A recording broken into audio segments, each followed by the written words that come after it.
बाप जिसके साथ रातों में जाता, बेटे ने उसी से की शादी और फिर दोनों के साथ लेने लगी वह लड़की चरम सुख।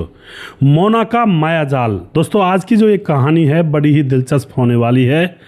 यहाँ पर जसविंदर सिंह जो कि कपड़ों का होलसेल व्यापारी है, पैसे की कोई कमी नहीं है, बहुत बड़ा अमीर आदमी है, कई उसके शोरूम हैं बड़े बड़े शहरों में और बहुत बड़े बड़े शोरूम उसके कपड़ों के हैं। शाम को शराब पी रहा होता है और शराब पीता पीता पता नहीं क्या कौन से ख्यालों में खोया हुआ था। तभी ऑफिस से फ़ोन आता है। ऑफिस में उसकी एक अकाउंटेंट लड़की थी, उम्र थी 22 साल। उसका फ़ोन उसके फ़ोन पर आता है जिसका नाम था मोना। और एकदम से फ़ोन आता है तो वह कहता हाँ मोना बताओ क्या बात है। मोना कहती है आप आज ऑफिस नहीं आए और कुछ चेक्स हैं जिनके ऊपर साइन करने हैं और आप बताओ कैसे करेंगे, और अभी अभी साइन करने हैं। तो अब यहाँ पर क्या होता है, जो जसविंदर होता है वह कहता है ठीक है तुम घर आ जाओ। और उसके बाद मोना घर आ जाती है। घर आकर मोना देखती है घर पर कोई भी नहीं है, उसकी ना पत्नी है ना उसका बेटा है 25 साल का। तो पूछती है आपकी पत्नी और आपके बेटे कहाँ गए हैं। तो जसविंदर कहता है कि वो मायके गए हैं। और उसके बाद मोना अपने डॉक्यूमेंट्स आगे कर देती है और कहती है सर साइन कर दो। जसविंदर बिना पढ़े धड़ाधड़ साइन करने लगा है और मोना एकदम से बोलती है अरे सर एक बार चेक तो कर लो आप क्या साइन कर रहे हो।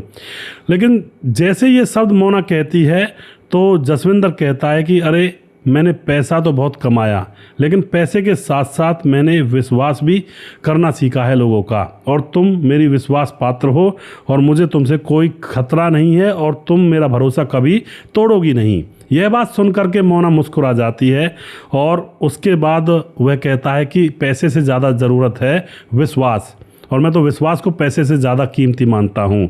इतने में ही वह लड़की बैठी हुई थी सामने। मोना कहती है नहीं सर विश्वास तो चलो ठीक है, लेकिन पैसा भी बहुत ज़रूरी है जीवन के अंदर, क्योंकि वह लड़की खुद तंगी हाल में थी।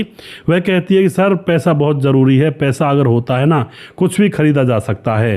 अब इतने में इस बात को सुनकर जो जसविंदर होता है वह गहरी सोच में चला जाता है और एकदम से उस लड़की मोना से बोलने लगता है कि क्या पैसे से प्यार भी खरीदा जा सकता है, प्यार भी खरीद सकते हैं। अब मोना उसकी तरफ देखती रहती है और बोलती नहीं है कुछ भी। लेकिन इतने में ही जसविंदर जो कि 55 साल का था अब आंखों से आंसू निकलने लगते हैं और कहने लगता है उसके सामने कि पत्नी और बेटे सब सिर्फ पैसे के लिए हैं, इनको पैसे चाहिए, पैसे देते रहता हूं तो इनका मैं प्यारा पति और पापा हूँ, वरना तो कुछ नहीं हूँ। और इस बात को कहते कहते आंखों में आंसू भर लाता है। कोई ना कोई बात हो गई होगी किसी बात को लेकर के या पैसों को लेकर के, उसी बात को शराब पीने के बाद याद करता है और ज़्यादातर लोग ऐसा करते हैं दोस्तों। अब तो यहाँ पर जो मोना होती है इसके पास बैठ जाती है, इसके आंसू पहुँचने लगती है और फिर यह मीना की छाती पर सर रख करके रोने लगता है। मीना अभी भी इसके आंसू पहुँच रही थी, सहला रही थी कि सर जो भी है सो है, आप इतनी हिम्मत मत तोड़िए, आप सही से हो जाइए। लेकिन दोस्तों अगले क्षण क्या होता है, वह जैसे मीना की छाती पर उसका सर रखा हुआ था तो वह मीना को चूमने लगता है। और जैसे मीना को चूमने लगता है तो जो मोना होती है, मैं बार बार मीना कह रहा हूँ, तो जो मोना होती है एकदम से खड़ी हो जाती है और कहती है कि ये क्या सर, क्योंकि मोना 22 साल की थी और वह 55 साल का था, बेटी के बराबर थी। वैसे मोना सुंदर बहुत थी, उसकी अकाउंटेंट थी। अब तो यहाँ पर जो यह आदमी होता है जसविंदर एकदम से कहने लगता है कि मोना देख, तुम्हें पैसों की ज़रूरत ज़्यादा है, तुम पैसों को ज़्यादा अहमियत देती हो और मुझे तुम्हारी ज़्यादा ज़रूरत है, क्योंकि मुझे शारीरिक सुख चाहिए और मुझे वो शारीरिक सुख मिल नहीं पाता है। मेरी पत्नी तो बस इधर उधर टाइम पास करती रहती है, कभी मायके चली गई, कभी अपने शौक़ करने के लिए शॉपिंग करने घूम जाती है, लेकिन रात को मुझे टाइम नहीं दे पाती है। वो अब अलग ही दुनिया में है, उम्र उसकी ज़्यादा हो गई है। लेकिन मेरी भी तो इच्छाएँ हैं, वो तो मरी पड़ी है। पैसा मेरे पास बहुत है लेकिन मुझे कोई खुश करने वाला नहीं है, और इधर उधर होटलों में मैं जा नहीं सकता क्योंकि बड़ा आदमी होने का यह नुकसान भी होता है, कई बार हर जगह नहीं जा सकता, ना ही जाया जा सकता है। अब तो यहाँ पर दोस्तों मोना को सीधे सीधे आमंत्रण मिल रहा था। वह कहता है कि तुम्हें पैसा चाहिए, तुम्हें पैसा दूंगा, तुम मुझे शारीरिक सुख दे दो, ये अदले का बदला हो जाएगा। अब तो जो मोना होती है उसको एकदम से ये जो सौदा होता है बहुत बढ़िया लगता है, क्योंकि मोना को पैसे चाहिए थे और वह थोड़ा तंगी से गुजर रही थी।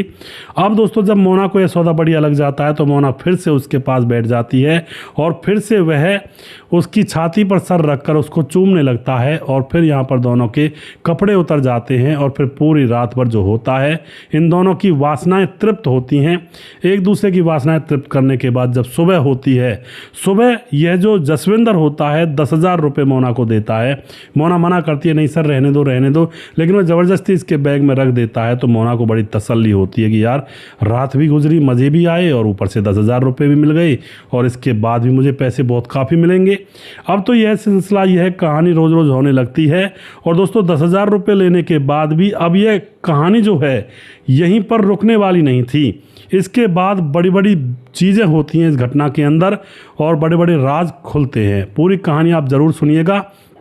और कोई भाई अगर ज़्यादा अमीर है और ऐसे किसी के ऊपर मेहरबान है, लड़की वगैरह के ऊपर, तो वो भी इस कहानी को ज़रूर लास्ट तक सुनिएगा, क्योंकि जिस पर आज के दौर में, कलयुग के दौर में भरोसा करते हैं उसका भरोसा टूट जाता है, वह हमेशा धोखा ही देता है ज़्यादातर। तो क्या हुआ था पूरी कहानी जानेंगे, वीडियो को लास्ट तक ज़रूर देखिएगा। नमस्कार, मैं हूं सुदेश कुमार और तिरछी बात चैनल में आपका स्वागत है। दोस्तों यह घटना होती है पंजाब के अमृतसर के अंदर। पंजाब के अमृतसर में 25 दिसंबर 2023 को क्रिसमस का दिन था, क्रिसमस डे था और लोग छुट्टी पर थे, मज़े कर रहे थे, एंजॉयमेंट चल रहे थे। उस दिन जसविंदर जो था, जिसके बारे में मैंने अभी अभी बताया है, इस कहानी को मैं वहीं से स्टार्ट करूंगा आगे। जो जसविंदर था वह घर नहीं लौटता है। वह जब काम पर जाया करता, कई बार वह जब दूर जाना पड़ता उसको तो घर पर बता कर जाया करता था कि मैं 2 दिन में लौटूंगा या फिर शाम को लेट हो जाऊँगा। लेकिन आज ऐसा हुआ था, जसविंदर गया तो था, अपने काम के सिलसिले में इधर उधर घूमना पड़ता था, लेकिन अब वह वापस नहीं आया था और उसका फ़ोन भी स्विच ऑफ था।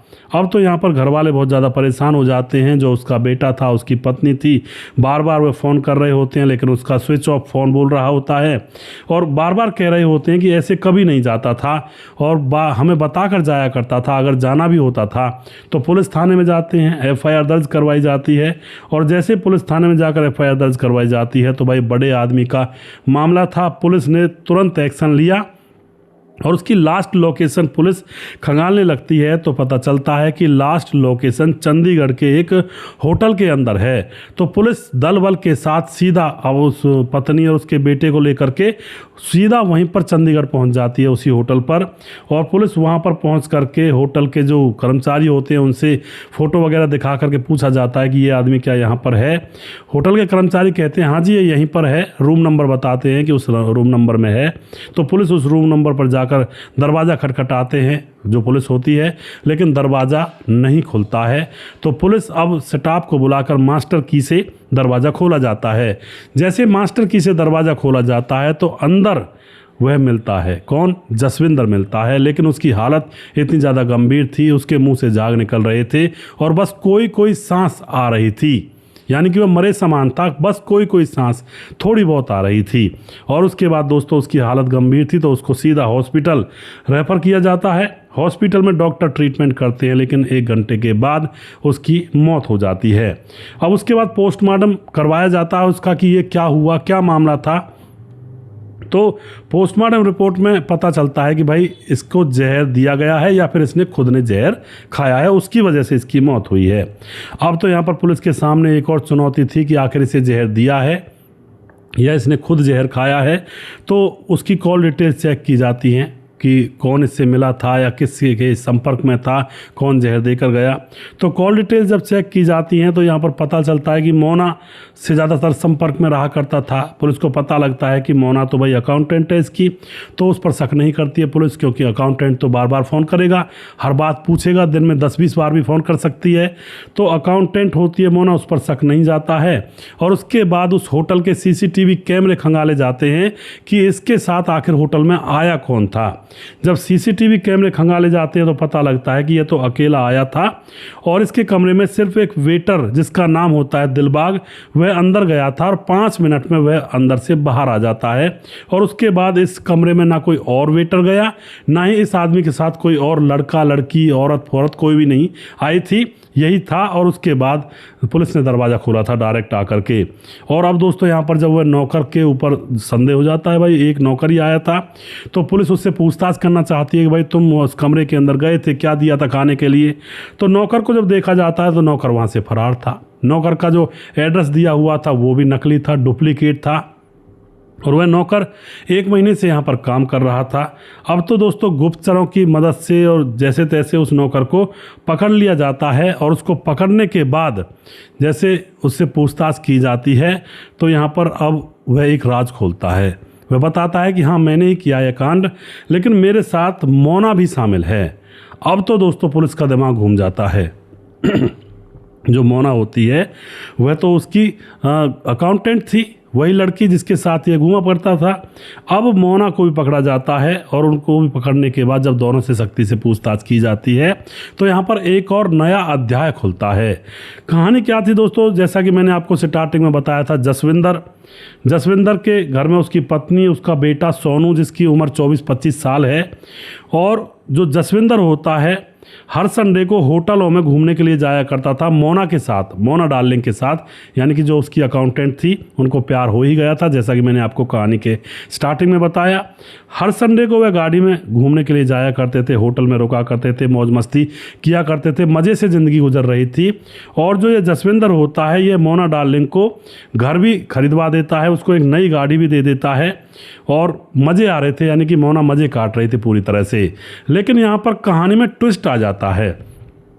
ट्विस्ट क्या आ जाता है, जो बेटा सोनू होता है वो भी मोना को देखा करता था, ऑफिस में देखा करता था, बहुत ही खूबसूरत थी तो उसके ऊपर नज़र टिकाया करता, लेकिन अभी तक वह कुछ कह नहीं पाता है। अब क्या होता है दोस्तों, यहाँ पर अमृतसर के अंदर इन्होंने एक नया शॉपिंग मॉल जो होता है कपड़ों के लिए वो खोला था। तो उसकी देखरेख करने के लिए लड़के सोनू को वहाँ पर जाना पड़ता था और उसके साथ मोना भी जाया करती थी। अब तो एक गाड़ी में रहना, वहीं पर जाना, 3-3 दिन वहीं पर रुकना, 3-4 दिन तो वहीं पर होटल का कमरा लिया करते थे, उसी में रुका करते थे। अब जब इतनी नज़दीकियाँ इनके बीच में हो गई थी तो मोनू जो बेटा होता है जिसका नाम होता है सोनू, वह मोना से प्यार का इजहार करना चाहता है, लेकिन अभी उसकी हिम्मत नहीं हो रही है। अब वह मोना के साथ बैठकर शराब भी पिया करता, क्योंकि दोस्तों बड़े बड़े शहरों में लड़कियां शराब पीती हैं, जो नौकरी वगैरह करती हैं वो अपने बॉस के साथ या दोस्तों के साथ शराब के भी जाम लगा लिया करती हैं। सिगरेट वगैरह तो नॉर्मल है, आम बात है। अब तो उसके साथ बैठकर शराब वगैरह पी रहा होता है। तो फिर एक रात वह दोनों एक होटल में रुकते हैं और 2 दिन वहीं पर रुकना था उनको।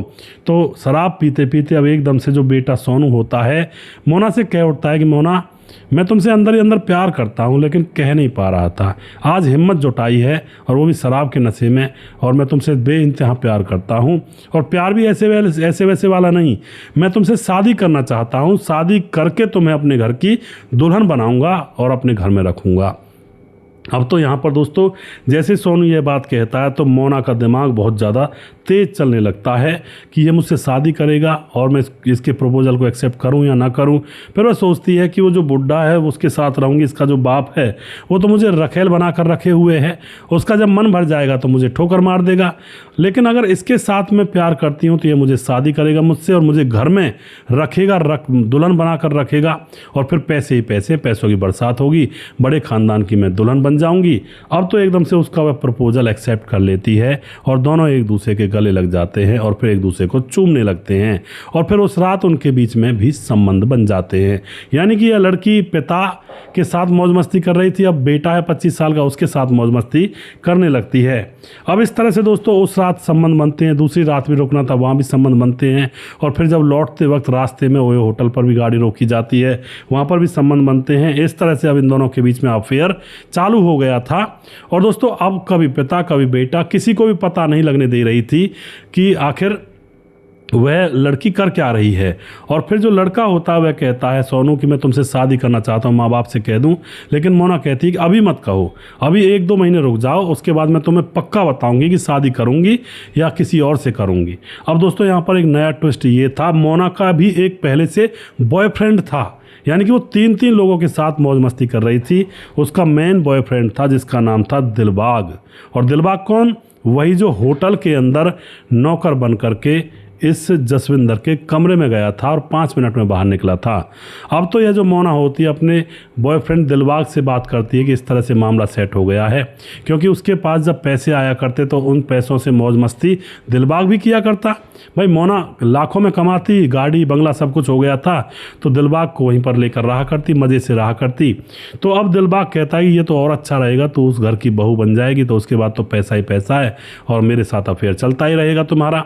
तो वह प्लानिंग कर लेते हैं, और प्लानिंग भी ये थी दोस्तों, लड़की यही कहती है कि बुड्ढे के साथ रहूँगी तो वह कभी मुझे ठोकर मार सकता है, और अब मैं इनको बताऊं कैसे कि अगर मैं शादी के लिए हामी भरती हूं तो सोनू अपने पापा से कहेगा, पापा कहेगा अरे ये तो मेरे साथ इस तरह से ऐसी लड़की है।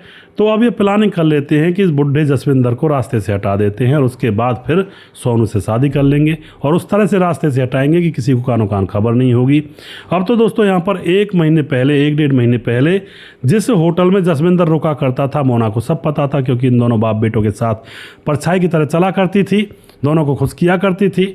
अब उसी होटल में दिलबाग को नौकरी पर लगवा देती है, जैसे तैसे दिलबाग नौकरी प्राप्त कर लेता है, नौकरी कर रहा होता है। 1 डेढ़ महीना गुजर जाता है।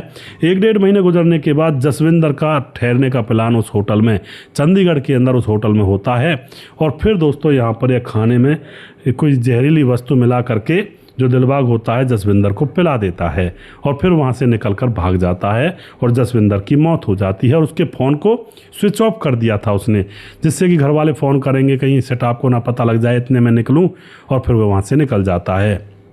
इस तरह से यह मामला लोगों के सामने खुलकर आया था। वह जो लड़की थी मोना, अब ना उसका गाड़ी बंगला रहेगा, ना उसका पहला प्रेमी रहा जसविंदर, और अब ना उसकी शादी हो पाएगी उस घर में, और ना ही उसका पहला प्रेमी रहा जो सबसे पहले प्रेमी था, एक गलती के चक्कर में। तो इस तरह से लालच बहुत बुरी चीज़ होती है।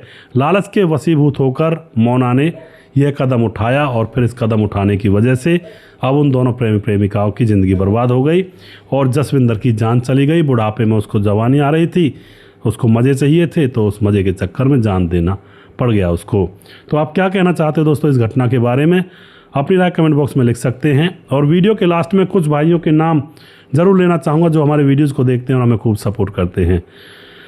दोस्तों हमारे साथ रवि प्रकाश हैं, जो कि हमारे वीडियोज़ पर लगातार कमेंट करते रहते हैं हमारे साथ। उसके बाद शौकत अली हमारे भाई लगातार कमेंट करते हैं, मोहम्मद इब्राहिम लगारी कमेंट करते हैं, और स्वपन डे हमारे भाई लगातार कमेंट करते हैं, रजत सैनी कमेंट करते हैं, और उसके बाद हमारे साथ परवीन राज कमेंट करते हैं, जय यादव हैरान कमेंट करते हैं, सलाउद्दीन खान कमेंट करते हैं, और उसके बाद हमारे साथ हैं अशोक गहलोत कमेंट करते हैं, भीमदत्त जोशी हैं, और रूपलाल यादव कमेंट करते हैं, और उसके बाद हमारे साथ हैं कुमार विमल कमेंट करते हैं, स्वपन डे कमेंट करते हैं, रामपारस यादव कमेंट करते हैं, और मनोज श्रीवास्तव जी कमेंट करते हैं, सूरज डियो कमेंट करते हैं, मोहम्मद इब्राहिम लगारी हैं, और उसके बाद हमारे साथ हैं सूरज डियो फिजी से कमेंट करते हैं, राधेश्याम शर्मा सिरसी जयपुर राजस्थान से, और राजकिशोर चौरसिया महाबलेश्वर महाराष्ट्र से कमेंट करते हैं, और पवन कुशवाहा हैं, विनोद दास हैं, और दुर्योधन भाई कमेंट करते हैं, छगनदास खारडाबाद राजस्थान से कमेंट करते हैं, और सुशील चौधरी हमारे भाई लगातार कमेंट करते हैं, और उसके बाद समाधान पाटिल हैं